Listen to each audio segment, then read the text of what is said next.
Good afternoon, everyone. I am pleased to have today Cameryn Hunter. She is the founder and director of Loudoun Mentors. I met Cameryn in one of the event of LCWAG, the Girls Empowered. And when I was talking to her, I was so impressed about what she does and her board and everybody who is involved, the great thing they do. So I decided to bring her in to share her story with you all. Cameryn, nice to see you again, and thank you for being here. Thank you for having me. I'm glad to be here. Tell me a little bit about your history before you start Loudoun Mentors. Like a little bit about you. I know you already graduated college and all that. Tell us a little bit about yourself. Yes, so hi everyone. I'm glad to be here. So I am from Loudoun County. I graduated from Briarwoods High School in 2016. So it feels like a little minute ago, even though working with students, they're always like, you can be one of us. I'm like, I'm grown. But yeah, I graduated in 2016. And I'd always been interested in health. I'd always been very interested in, I think, equity community spaces, mostly because at that time in 2016, I felt like I didn't really have a lot of spaces where I could connect with other women that looked like me. And, you know, I always wanted to be a doctor. And I remember, you know, just growing up in Loudoun County, I always was hoping that someone could connect me with a Black female physician or someone that I could talk to about some of those things that I didn't feel were as readily accessible while I was a student. I went to Penn State, and while I was at Penn State, I was studying biobehavioral health, I was studying sociology, I was studying biology, pre-medicine, and I just found that while I was on campus, I came to be a student, but there were so many racial issues, so many things that were happening where I also found that I could never just be a student. I also had to be an activist. I was also organizing, and I started the MAPS chapter at Penn State University, which is the Minority Association for Pre-Med and Health Students. There I started a pipeline so that all of our bilingual members were able to scribe for free through the university and get medical terminology training. I just found that I really like this intersection between health and equity and creating opportunities and spaces for students who might not otherwise have access. And so that was something that I learned about myself, and it carried on when I was my senior year, was during the pandemic. And so very easily while working in hospital and being in these health spaces, one of the clearest things that came forward through the pandemic and through COVID was the equity issues, how disproportionately you saw minority groups being affected. Everybody was affected by the pandemic, but if a hospital didn't have access to a ventilator, that's an equity issue. Yeah. And so those were some of the conversations that I was having and finding myself in, and from there I just kind of found a professional space where I really saw my passions being, no matter what I want to do, I want to be a historian first, and I also want to have a focus on equity in the conversation. How can we make sure that resources are allocated? And so that's something I'm very passionate about. Yeah, that's great. So you. This is how basically kind of start Loudoun Mentors. Yeah. And why Loudoun Mentors? Can you tell us a little bit about it? How did you come up by the name Loudoun Mentors? Yeah, so Loudoun Mentors, that same 2020 period, I remember, again, I was back home. I was finishing my year virtually online, and first I realized, along with the COVID conversation, there was a lot of conversations about police brutality, you know, just a lot of different conversations happening. And while I was at school, I had a very strong, big POC community of young people where we all could connect and talk about these issues. And I realized while I was back in Loudoun, we didn't really have those same kind of spaces offered or supported. Not in a way where it was not being allowed, but more so in that it simply was not a space that people thought to have. Yeah. And if students wanted to, a lot of them didn't even know it was a possibility. I didn't even know that like a minority student association or Black student association was something that could happen when I was a student. And so I started putting these Zoom calls out, actually. And first they were just called to be young and Black about it, so that I could hear from other Black students in Loudoun to hear what they were thinking. And it ended up being tons and tons of alumni joining, hundreds and hundreds joining. And then we ended up having students joining too. And I think I'd already been doing work at Penn State around community building, but something I kind of internally started to realize within myself was, you know, I'm talking about this work I'm doing abroad, because I did a lot of study abroad, health opportunities, global brigades, stuff that I'm doing at Penn State. But why don't I feel connected to Loudoun County? Why is it that so many of, right, exactly, and so many of my friends, we graduated, and there used to be an ongoing joke at the time where we would never say that we graduated from the school we graduated from, or that we're not from Loudoun, because all of us had felt so disconnected. We all felt like we didn't feel represented, we didn't really have visibility, we didn't have a community there. And so my research brain is like, if the issue here that I'm realizing that I never acknowledged is the fact that I don't feel connected to Loudoun County, and then we're having these community calls where students still don't feel connected, and overwhelmingly it's underrepresented students, first generation students who are, you know, minorities in these spaces. How do we create that community? And how do we challenge ourselves to create that as people who didn't feel connected? Yeah. So we realized that we were the community, and that we needed to be the ones to do this space and give back. And that's the real challenge, is looking inside your own community and deciding and choosing to connect and to create this foundation for the future.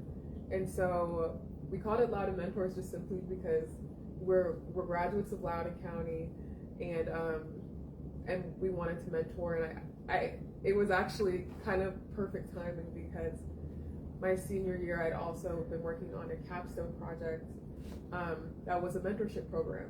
So I'd already been making these group chats with all of these graduates, and we'd all been kind of reliving our experiences and connecting and talking about all of these, you know, bad experiences that we had as students, and what should have been done. And I was like, you know, what if we were mentors? What if we did something, you know, even though everybody's all over the country, we can do virtual mentorship. Everybody's doing online learning right now. And everybody was interested. All of the students were interested. And we ended up being our pilot. We called it Loudoun Mentors.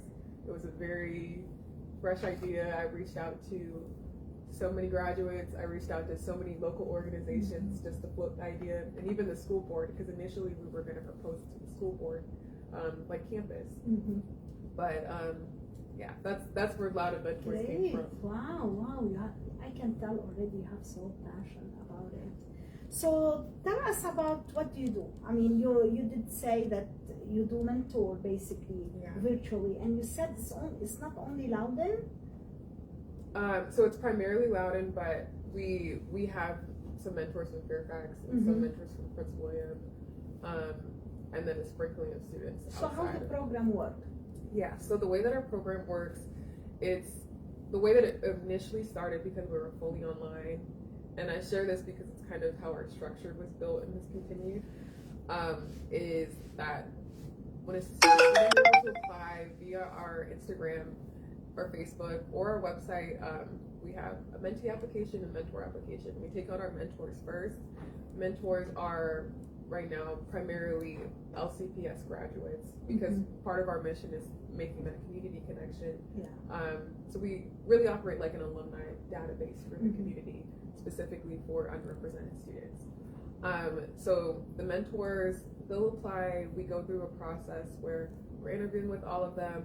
We have a full database with our mentors of where they went to school, where they currently work, if they have internships available, if they have scholarships available, what their field of work is, what their availability is, things like that. And we do monthly trainings with them just to talk about things that are happening in the community, because not everybody is still local to Loudoun, resources that they can relay, and then some of the basics of mentorship. for mentees, when they apply, when we first started, we did something called group mentorship. So it kind of came out of this idea of our main goal is building community. So we should also have the students be able to connect with other students throughout the county. And I think some of us had experiences with mentors in the past too, where it's like, what if I don't like my mentor and then I'm stuck with them for this whole time? So we have our mentees apply. In the mentee application, they let us know what school they went to, what kind of things they're interested in, if you're in Key Club, if you're in the National Honor Society, if you're looking for a mentor with a similar ethnic background, we give the option, and a lot of students will say, oh, I would like someone who's also first generation, or I would like someone who's able to speak Spanish, Arabic, who's able, just things that they specifically can connect to, or would like to be able to see themselves a little bit more. So they fill out that full form. When we do basically a matching week, where around this time, actually, start of the winter, we go through, we'll try to pair the mentees as best we can based off of what their interests are. And we put them in a group with 2 mentors and 2 mentees. I think most we'll do in a group is 3 mentees to a group. And that's sometimes if we have younger mentees, so like first year sophomores, sometimes there will be a lot of boys who just want to connect with the collegiate athlete. And so sometimes we'll have a collegiate athlete group where they can meet with someone who currently plays a sport they want to play in college, but then also can, tell them a little bit about the academic requirements to be able to play sports and broaden that a little bit. So they're paired up. The mentorship goes throughout end of winter into the spring. So typically we see the most juniors applying because that's when they're in the middle of their college application process. And we do a lot of resources like reading their essays for free, connecting them with students at universities they're interested in if they're trying to schedule a college visit, helping them with fee waivers when applying to schools. And yeah, so that's essentially how we work, is that we have this mentorship process. If you apply, rolling, we always pair students. Every student will get paired. But for the most part, we do the mass of it starting in November. And then they meet with their mentor groups. Typically, it depends on what they ask, because we'll let them kind of decide in advance what their mentorship looks like. But usually between 2 to 4 times a month. And with that aspect, we also have something called school outreach, which is also just where we're those who are local to the community go into the schools. And that's kind of what we're doing right now. We go into all of the schools and connect with the affinity groups. And there's a form so students are able to fill it out and schedule a visit with us. So we go through our form, we see what schools are looking to have us come in. We'll go and talk. I was just at Stonebridge and talk to them about colleges, talk to them about my college experience, talk to them about different career connections. They sent me a whole form of the schools that they're interested in, and I just gave them all contacts of the different careers and schools and people that they can reach out to who are all alumni of Stonebridge High School. And so that's kind of how we service. You can do mentorship. You can have a website. We have a website.